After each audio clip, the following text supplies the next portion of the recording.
Praise the Lord, hallelujah. ઈસુ બાપના નામમાં તમ દરેકને પ્રેમી સલામ.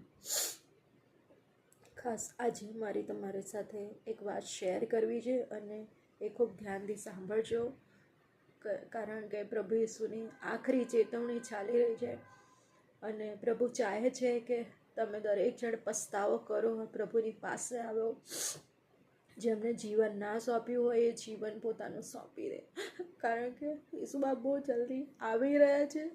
એમની ચેતવણીઓ, એમની વોર્નિંગ્સ બહુ જલ્દી પૂરી થઈ રહી છે કરીને બહુ જલ્દી દૂતો આવી જશે, રણસિંહનું પકડાશે અને પ્રભુ ઈસુ ગજના સહિત આવશે એમની બ્રાઇડને, એમની કન્યાને લેવાને માટે. એ બહુ જલ્દી આવી રહ્યા છે. માટે જે કોઈ એવું વિચારી રહ્યું હોય કે પ્રભુ ઈસુના આવવાની બહુ જ વાર છે, તો પ્લીઝ એવું ન વિચારતા. કોઈ પણ ફ્યુચર પ્લાન્સ તમારા હોય તો પ્લીઝ તમે પહેલું ફોકસ ઈસુ બાપ ઉપર રાખજો, કારણ કે ઈસુ બાપ તમને દરેકને બચાવવા ચાહે છે. અને અત્યારે જે ડીલે થઈ રહ્યું છે એ ફક્ત ને ફક્ત એટલા જ માટે કે કોઈનો નાશ ન થાય અને વધુમાં વધુ આત્માઓ બચી શકે. માટે પ્રભુ સમય આપી રહ્યા છે. એ સમય તમે પ્રભુને આપો, કારણ કે એક વાર જો રેપ્ચર થઈ ગયું, પ્રભુ એની મંડળીને, એની કન્યાને લઈને જતા રહ્યા, તો પછીનો જે વિપત્તિ કાળનો સમય છે એમાં કેવળ તમે અફસોસ કરશો, આંસુ પાડશો, પણ એનો કોઈ જ અર્થ નહીં રહે. પવિત્ર આત્માને પણ લઈ લેવામાં આવશે. અત્યારે પવિત્ર આત્મા પૃથ્વી પર કામ કરે છે, માટે લોકોના જીવનોમાં પરિવર્તન આવે છે, લોકોના જીવનો બદલાય છે. એ સમય બહુ જ અઘરું હશે, કારણ કે ખ્રિસ્ત વિરોધીનો સમય હશે, એન્ટી ક્રાઇસ્ટનો સમય હશે. અને એ સમયની અંદર દરેકના હૃદયોને પણ એને બદલ્યા હશે, હૃદય કઠણ હશે. અને એવા સમયની અંદર ઘણા ખરાનો પ્રેમ ઠંડો પડી ગયો હશે. જે વચનમાં લખ્યું છે એ મુજબ થશે. મા બાપ બાળકોની વિરુદ્ધ, બાળકો મા બાપની વિરુદ્ધ, અને ઘણી બધી બાબતો એવી થઈ ગઈ હશે કે તમારી પાસે કોઈ પ્રકારનો જાણે કે મદદ નહીં હોય એવી સિચ્યુએશન આવીને ઊભી રહેશે. અને એ સમયમાં જીવવું બહુ જ અઘરું બની જશે. એ સમયમાં સર્વાઈવ કરવું એ દરેકના માટે બહુ અઘરું બનશે. માટે અત્યારે જે કૃપાનો સમય છે, પ્રભુની દયાનો જે સમય છે, એને એક્સેપ્ટ કરી લો અને પ્રભુની ચેતવણીને ધ્યાનમાં લો. કેટલા બધા લોકોને ઈશ્વર વિઝન આપી રહ્યા છે, એમને એમ નથી આપી રહ્યા, કારણ કે પ્રભુ એ દ્વારા ચેતવણી આપી રહ્યા છે. અને આ તો બાઇબલની ભવિષ્યવાણીઓ છે કે છેલ્લા સમયમાં દર્શન થશે.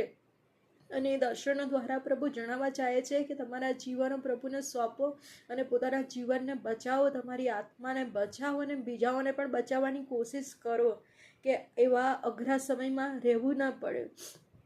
લેફ્ટ બિહાઇન્ડ રહેલા લોકોને બહુ જ મુશ્કેલી પડવાની છે, ભયંકર મુશ્કેલી પડવાની છે, મરક્યું આવવાની છે, ભૂકંપો આવવાના છે, દુકાળો આવવાના છે અને ઘણી બધી તકલીફો જ આવવાની છે. વિપત્તિ લખ્યું છે બાઇબલમાં કે પૃથ્વી બની ત્યાંથી લઈને અત્યાર સુધી એવી વિપત્તિઓ ક્યારે પણ નથી આવી. એવી વિપત્તિઓ આવવાની છે. અને જો બાઇબલ કહે છે તો એ સઘળી બાબતો થયા વગર રહેવાની નથી, કારણ કે પ્રભુ ઈસુએ કહેલું છે કે આકાશ ને પૃથ્વી જતા રહેશે પરંતુ મારી વાતો નહીં જાય. તો જ્યારે પ્રભુ ઈસુએ આ બહુ ચોક્કસ રીતે કહ્યું છે તો એ વસ્તુઓ બન્યા વગર રહેવાની નથી. માટે તમને ખાસ રિક્વેસ્ટ છે, હજુ સમય છે, એ સમયને તમે ચેતી જાઓ અને બચાવો તમારા જીવનને. કોઈ પણ એવું ના વિચારશો કે પ્રભુ ઈસુને આવતા હજુ વરસ લાગશે, 2 વર્ષ લાગશે, એ ઘણો સમય છે હજુ, અને ત્યારે અમે સ્વીકાર કરી લઈશું, ત્યારે અમે અમારા પાપની માફી માંગી લઈશું. બિલકુલ એવું વિચારતા નહીં. આ છેલ્લો સમય છે, છેલ્લી ઘડી છે કરીને. કદાચ કાલે બી પ્રભુ આવી શકે છે, પરમ દિવસે બી આવી શકે છે, 5 મિનિટમાં પણ આવી શકે છે. તો શું તમારું જીવન રેડી છે કે જ્યારે પ્રભુ લેવા આવે ત્યારે તમે એમની સાથે ઉઠાઈ લેવામાં આવો? કારણ કે પહેલાં જે મરણ પામ્યા છે પ્રભુની અંદર, એ લોકોને ઉઠાઈ લેવામાં આવશે અને ત્યારબાદ જેઓ પૃથ્વી પર જીવિત છે અત્યારે અને પ્રભુમાં છે એઓને ઉઠાવવામાં આવશે. તો શું એમાં તમે છો? તમારી ગણતરી એની અંદર છે?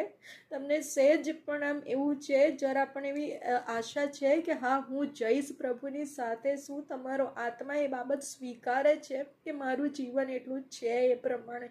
જો સહેજ પણ તમને ડર એવો હોય, સહેજ પણ તમને એવું લાગતું કે હજુ મારા જીવનમાં સુધારો કરવા જેવો છે, હજુ મારા જીવનમાં ઘણા બધા ચેન્જીસ કરવા જેવા છે, હજુ મેં કોઈને માફ નથી કર્યા, હજુ મારા જીવનની અંદર બદલાવની જરૂર છે, હજુ તો જીવન અકોર્ડિંગ ટુ બાઇબલ નથી, તો તમને હજુ સમય આપ્યો છે, એ સમયનો ઉપયોગ કરી લો. કારણ કે બહાર શું ચાલી રહ્યું છે કદાચ તમે ના પણ જાણતા હોય, કારણ કે ન્યૂઝની અંદર ઘણી બધી બાબતો બતાવવામાં આવી રહી છે. ન્યુક્લિયર અટેક ને ઘણી બધા એવા ન્યૂઝ આવી રહ્યા છે કે જે રેપ્ચરને ટ્રિગર કરે છે. એટલે રેપ્ચરનું થવું, પ્રભુ ઈસુનું આવવું કેટલું નજીક છે એ ચેતવણી આપી રહ્યા છે. કારણ કે અત્યારે ન્યૂઝમાં પણ બતાવી રહ્યા છે કે બહુ થોડા હપ્તાની અંદર, એટલે થોડા અઠવાડિયાની અંદર વર્લ્ડ વોર શરૂ થઈ શકે ભયંકર, એની શક્યતાઓ ઘણી છે.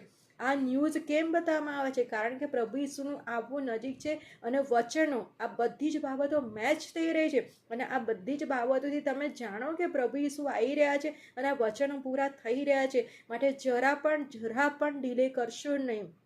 દરેક બાબતો પ્રભુ ઈસુની આગળ મૂકી દો અને પ્લીઝ તમે ચેતી જાઓ. તમને નમ્ર વિનંતી છે કે તમારું જીવન બચાવો, તમારી આત્માને બચાવો. કારણ કે પ્રભુએ મને બહુ જ આપ્યો છે કે એમના લોકોને હું કહું, એમના લોકોને હું ચેતવણી આપું. માટે હું તમને નમ્ર રિક્વેસ્ટ કરું છું, પ્લીઝ તમે વિશ્વાસ કરો પ્રભુ પર, વચન વાંચો. કારણ કે વચન એ તો આત્માની તલવાર કહેવામાં આવે છે, એના વગર આપણે શૈતાનની સામે લડી શકતા નથી.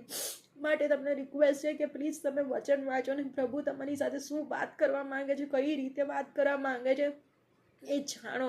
અને લોકો જે અત્યારે સાક્ષી આપે છે એ સાક્ષીને ધ્યાનમાં લો, બિલીવ કરો અને પ્લીઝ તમે પ્રભુને સોંપાઈ જાઓ અને બીજાઓને બચાવવાના પ્રયત્ન કરો. તમારા કુટુંબને બચાવો, તમારા પરિવારને બચાવો, તમારા સમાજના લોકોને બચાવવાની કોશિશ કરો.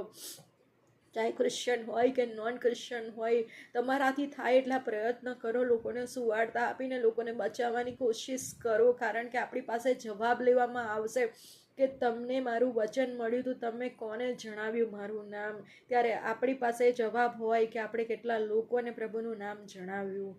હા, તમને નમ્ર વિનંતી છે અને આશા રાખું છું કે આપ સૌ આ સંદેશને ધ્યાનમાં લેશો અને પ્રભુની આગળ ચોક્કસ તમે નમીને પસ્તાવો કરશો, પશ્ચાતાપ કરશો અને જીવન સોંપશો.